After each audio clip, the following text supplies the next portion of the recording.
The Emmanuel Centre in London has a capacity of about 900, I read, and it looked pretty full, and the atmosphere certainly was buzzing as we gathered to hear Tom Holland and Nick Cave talk about wild gods in an event organised by Unherd.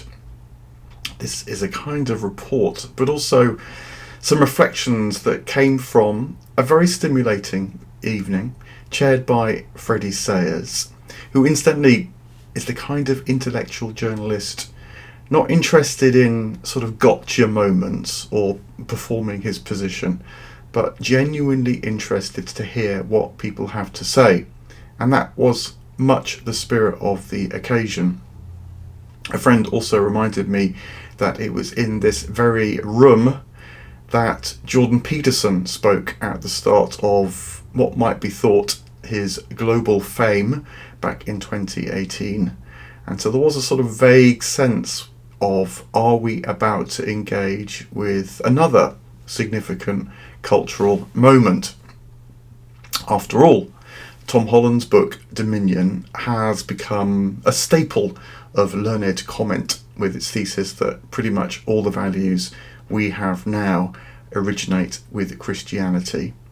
And Nick Cave is currently on a global sellout tour, singing tremendous, joyful, hard-won songs with a distinctly revival feel.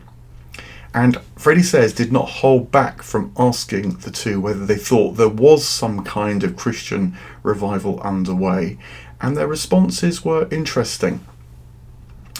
But I found the nuance of what they said in the round much worth considering as well before coming to that. So Cave started by describing how his return to church going was prompted by the death of his son, which he's written so powerfully about. And he told of how one day he was attending the church where both his sons are buried with his wife, and they went into a ladies' chapel for prayer. Now, I should say that Nick Cave referred to the lady chapel as the ladies' chapel several times, and it was rather striking because it struck an innocent note. He's clearly not bogged down by the officious, cantankerous, squabbling side of church life that can become hyper-vigilant to the words that are used, the actions that are performed, the beliefs that are held on various totemic issues. The Lady Chapel is, of course, the one dedicated to Mary, Our Lady. So he and his wife went into that space, and there she simply announced, "My son died," and she started to cry. And the woman who was in the chapel to pray with people simply prayed silently, Nick Cave explained, without request, without platitude. And he said it was a beautiful moment of unburdening. And he remarked, there is nowhere else we have found where that kind of thing can happen. So there was a kind of innocent openness that was fundamental to his being drawn back into sacred spaces and places and music. And he stressed how finding the right place was crucial.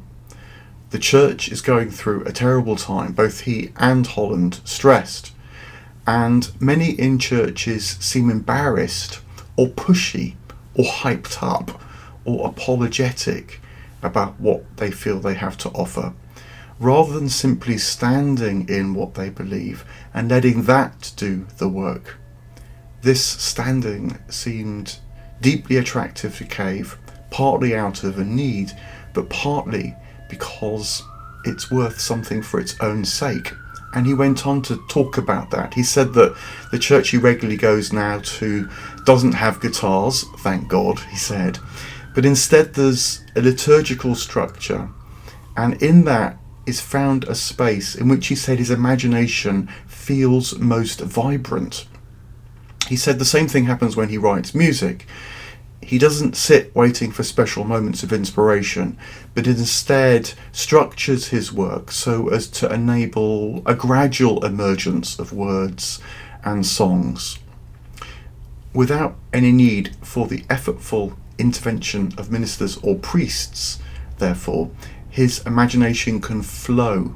He remarked, "There is another feeling I get there in churches that keeps me going back." Sure, a certain utility got him into churches initially, the pain of grief, but now the church that appeals to him most says, as he said, "I have no need of you." And that generates a sense of humility and paradoxically a sense that there's a place there, which is a tremendous relief. He later remarked in a similar vein that he doesn't pray for anything in particular, but does pray. There's an active openness in his spirituality, and it's an attitude that deeply appeals to me. Cave said he can worship in that environment before what he described also as a kind of abstraction. A kind of abstraction. And this was a word he used several times in relation to God. And I think he meant that God for him must be beyond his conception, let alone comprehension, and so therefore as much experienced as an absence as a presence. It was another nuance that struck me, because poor little talkative Christianity, to use E.M. Forster's phrase, is inclined to stress the personal nature of God, the loving nature of God, the caring nature of God, for obvious reasons, although it immediately raises the question of whether that caring is as much about your sin as anything else, and so can be quite off-putting and finger-pointing and inducing of guilt, which seems to be a pretty prevalent Christian feeling. There's also the sense when that stress that Christians have a kind of design on you, like they're really only interested in your conversion or persuading you or seeking your assent. They're in the numbers game. Now, there is a place for rationality in Christianity, of course, but the tone in which the case for Christianity is made is really, really crucial, I got from the sense of what Cave was saying. If the case is told to you in such a way as to open up imaginative possibilities, as opposed to forcing you to make a decision, then it is inviting. And going a little off-piste from the discussion between Cave and Holland, my mind also went to David Bentley Hart, because I think that this is what he achieves. If you follow his reasoning, your sense of what it is to be human, your sense of the nature of reality, and your sense of the marvellous of the divine as a possibility grows. And then conversely, to my mind, that's what, say, Philip Goff has not yet latched onto. He's another person who's joined this conversation about becoming Christian, and the way that he has described it is in saying he can believe in a God who has limited powers. Now, he's trying to resolve the problem of evil, a different approach to Nick Cave, who's had to dwell in the reality of suffering. And there's no doubt that the problem of evil is a massive challenge to anyone who wants to assert their confidence in a good God. But the point is that Goff's rationalism leaves me at least with a sense of a God imagined so as to have fit human sensibilities, human capacities. And that is an imaginatively diminished deity, one who can almost be pushed around by human minds. And that is precisely the opposite kind of God that Nick Cave is nudging towards, is dwelling around, if you like. And that also came out in a second part, a second theme from the conversation as a whole, and one which was launched more by Tom Holland than Nick Cave. And this is the stress on they're both loving the weird and the wonderful. It came particularly from Tom Holland. In fact, he referenced the Faultian Times, which was something of a surprise, and saying how he loved its current feature on Elvis as the King of Strange. Apparently, Holland and Cave have enjoyed a story that a 2nd century Roman sarcophagus features an engraving that looks just like Elvis. Ha. But jokes aside, what were they pointing at by raising that kind of story? What is it about Tom Holland that makes him love to confess he reads the Fortean Times? He clearly, at one level, gets a kind of kick out of breaking intellectual taboos, but his interest, I think, in the weird matters more. I think it's a kind of practice. He knows that modern historians miss something crucial about the past when they either ignore or write off the role of the supernatural in history. So being open to the operation of the supernatural now, at least in principle, is a way of entering into the experience of the supernatural in the past. On the Rest Is History podcast, he's referenced, I think, a brilliant book by Greg Anderson called The Realness of Things Past. And this argues that if you take seriously the amount of time and wealth ancient Athenians in particular spent on their relationship to the gods, as opposed to treating rites and festivals as oddities, perhaps with some strange kind of social utility. If you take the realness of things past seriously, then all sorts of things from the past start to look very different, from the nature of democracy to the status of women.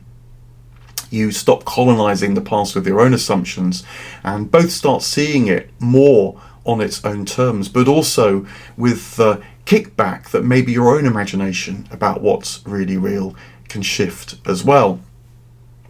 Holland also talked about a darker side of his experience that has led him to think again. He's said this story a few times now, as I've heard, about making a film about the Yazidis and how a moment of extreme fear came, fearing he could be kidnapped.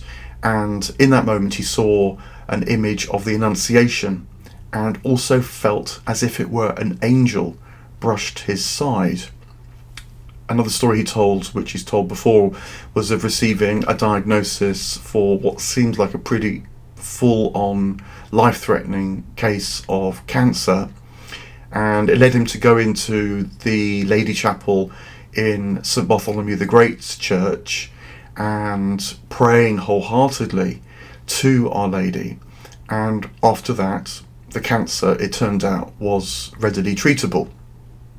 Now, he said that he enjoys the irony of being a Protestant-shaped atheist who toys with the intervention of Our Lady, and said, perhaps there is a transcendent meaning that is opening up to me, though he added that that also might be a sign of madness.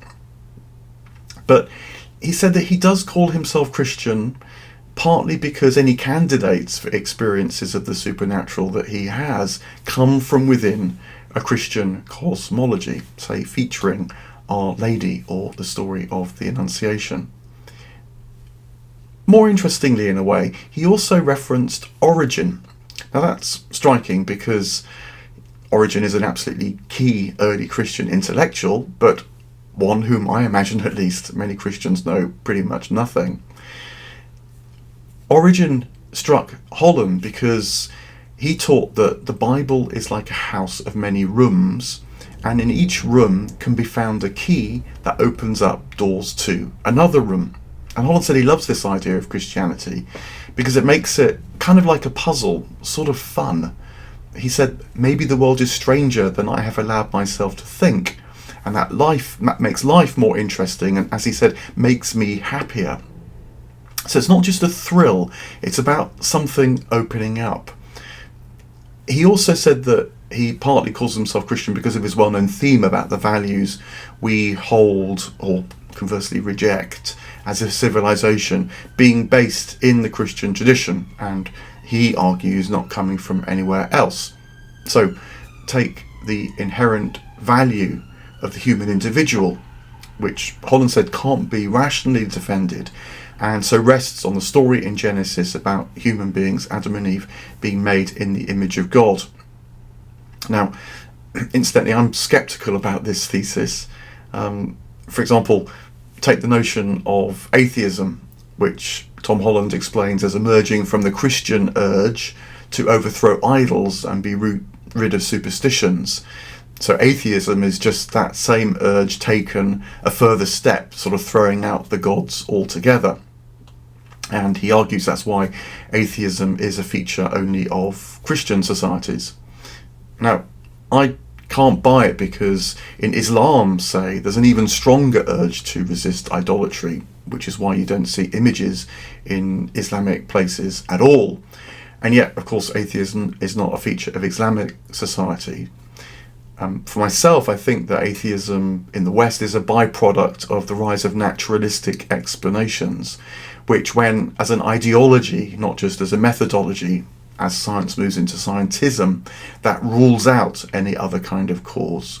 And in the shaping of technology, of course, which makes the modern world so strikingly powerful, appears then not to need the God hypothesis at all.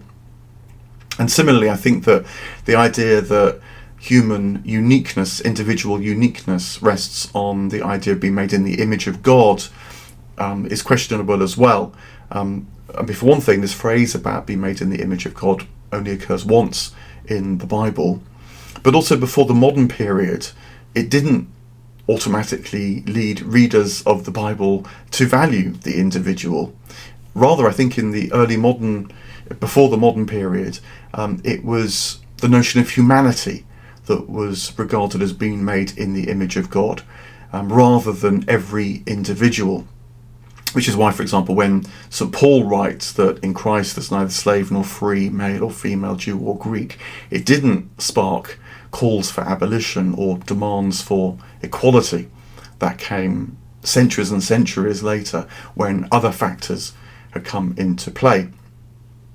But to return to the discussion, Freddie Sayers pressed this question about the resurgence of Christianity. Is something happening other than, say, a panic about the loss of the underpinning of our values with the marginalisation of Christianity, a kind of call for a cultural, even political Christianity? Now, both thought not in terms of a resurgence of Christianity again. Tom Holland said he thought that Christianity in the West is actually fading quite rapidly, with a generation now who have no interest in it at all, not even to reject it.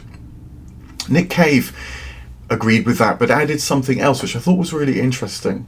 He said that he was unsure about the re-emergence of belief in God, but was sure that feelings of indifference in our culture had diminished.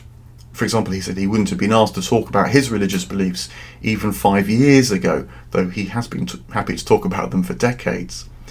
But what he was implying is that the diminishment of indifference isn't necessarily a positive thing, and most certainly doesn't automatically convert into religious belief. Rather, what it does is enhance cynicism, skepticism, and also demoralisation. He thought that the argument that we're living through a meaning crisis, for example, was not widespread. In fact, really, it's the opposite that's the case. People don't think that there's a meaning crisis, but rather the crisis of our times is that what's happening is far too meaningful. The question is what to do, therefore, and that can lead to dark places, particularly when it's coupled to an increased sense that life is flattened, as if machines will solve all our problems, or as if fleeing to Mars is the one thing that's necessary. So Nick Cave does not see a growth collectively in spiritual matters, but rather is much more inclined to see darker possibilities that stem from this demoralisation, from this cynicism, from this flattening of the sense of reality, and so reaching for technological solutions and the thrill that that can bring. So they agreed, I think, on two fronts. One was that the politicisation of Christianity and the championing of cultural Christianity is objectionable. Cave talked about true belief being expunged from the conviction that somehow evil forces are coming to get us and that we need Christianity to force them back. That is not my way, he said, and hooray for that. And instead, I think this is really something worth noting, because cultural Christianity may comfort defenders of the church, but I think that can conspire with the collapse of Christianity by turning it into a moral creed, another feature of the flatland of modernity, or making Christianity one tribe in a kind of culture war. And that, of course, will deepen the ruination of Christianity in the long term, because at the end of the day, it is about conversion, transformation, perceiving the whole of life in an utterly different way.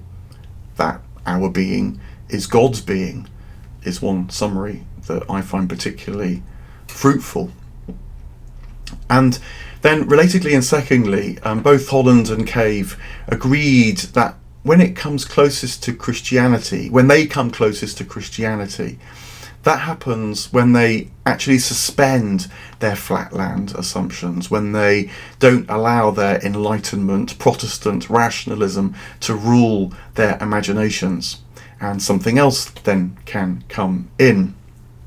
Holland explained that appreciating the mystics who teach that there is meaning which cannot be captured in words and transcends speech, that appeals to him, which is partly why he has been reading Origin. And this love of mysticism also seemed implicit in Cave's embrace of the strange and the sense of God as an abstraction.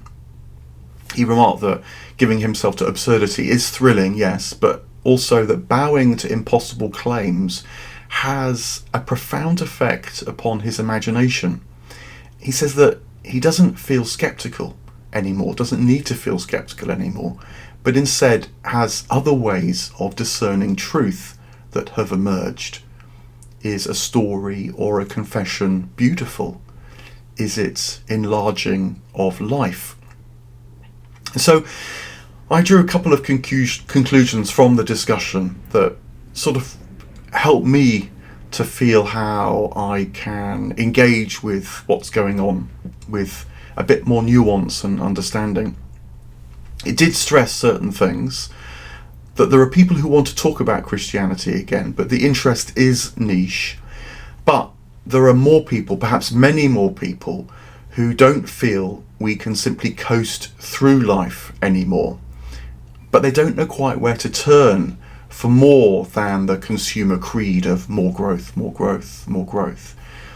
And certainly mainstream political leaders seem not to have any alternative vision to offer, which means that many people turn to others, perhaps those who are adjacent to Christianity, perhaps those who are trying to come up with other kinds of analysis, perhaps, of course, political disruptors, and also conspiracy theories. So to offer more than kind of converting boredom or frustration into these proxies for empowerment, I think a different kind of Christianity or divine awareness more generally is needed to be articulated. And much of this, I think, can be thought about in terms of the truth that Christianity and other wisdom traditions disclose. It's crucial. And the conversation hinted at what that might look like, which is broadly this mystical approach. So hence, for both Tom Holland and Nick Cave, there is a resistance to wanting to be pinned down on what they believed. They want to go to a church where something else is forefront of mind, not what you believed, and I completely get that. I think it's part of the trouble with the kind of flatland liturgical experience you so often get in church, where the language is just too transparent, it's too rational, it makes too much sense. The kind of truth that is appealing, conversely, is this mystical Christianity that might foster something very different from, say, the evangelical that wants to prove perhaps that Jesus rose from the dead. It's also different from the kind of checklist of belief points. In the questions after they had finished talking, Holland and Cave are asked do you believe in life after death? In a kind of frustrated voice from the questioner.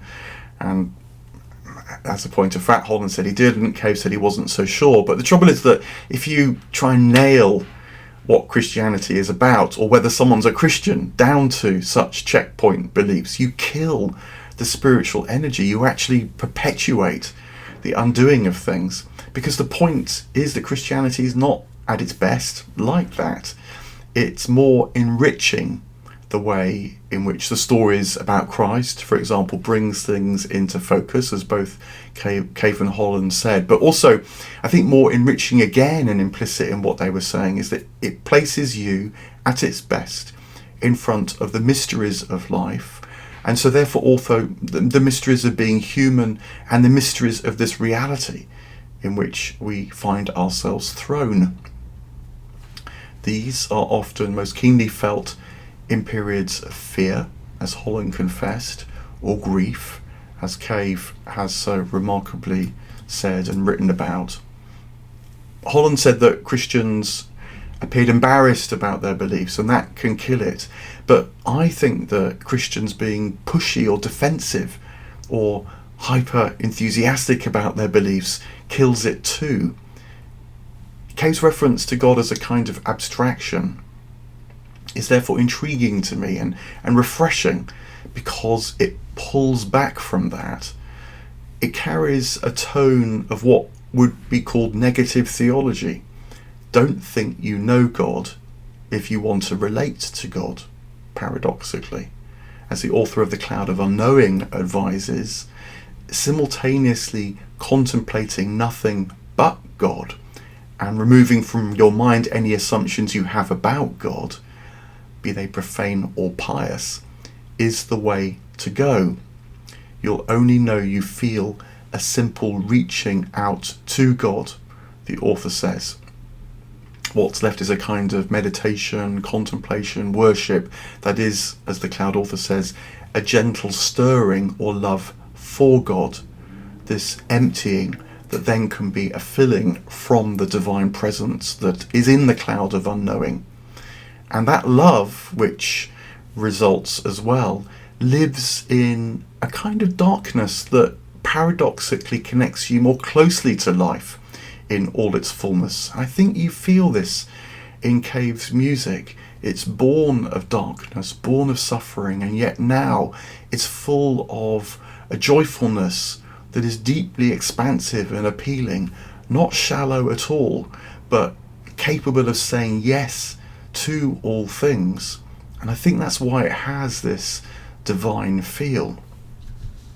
Freddie Sayers asked whether there's not a kind of paradox in this rather stark form of spirituality he seemed to be commending, and the revivalist mood of his concerts. And that's why there's not, I think, a contrast. Cave remarked that music is one of the last remaining transcendental experiences available to us, and so is akin to a religious experience. But it's the quality, the tone of that religious experience that matters. And I think the point about Cave's music is that it transmits this sense of struggle and search and solidarity, and also presence that, if you try to pin it down, flits away. Take the song Into My Arms, which begins with the line, "I don't believe in an interventionist God." Freddie Sayers did not hold back at one point from asking the journalist question, "Do you now believe in an interventionist God?" And Nick Cave was rightly not drawn about that. He said the song is the song is the song, and noted how it appeals to many precisely because it doesn't overtly come down one way or another. And to my mind, there was something really important there. It's not trying to appeal to all people, but it's trying to stay in that space in which, as someone like Mr. Eckhart could say, the divine word can be born, or as someone like William Blake would say, kissing the joy as it flies brings you into eternity's sunrise. So it holds open a space for engaging with a dynamic that ultimately can't be understood, but is also full of love, as indeed the song Into My Arms is.